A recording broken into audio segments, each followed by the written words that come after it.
कसरी भेट्यो इङ्ग्लिस त आफ्नो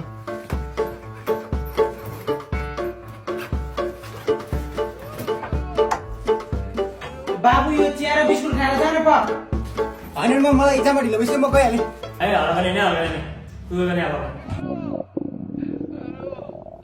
आफूलाई भोक लागिसक्यो यो बुढो कति खाँदो रहेछ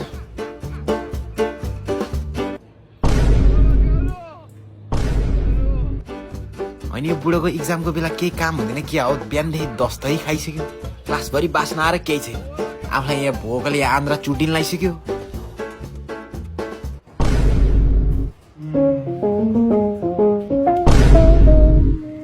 मलाई 30 त आयो पास भइहाल्छ नि भने मेरो त 32 ओइ त किन रोको के भयो एक्जाम बिग्रियो हो र हाम्रो नि बिग्रियो के हो हाम्रो 50 मार्क्सको बिग्रियो चिन्ता नगर्नु तेरो चाहिँ कतिको बिग्रियो र ओहो 10 मार्क्सको बिग्रियो तेरो होइन 1 मार्क्सको 99 मार्क्सको त गरेँ मैले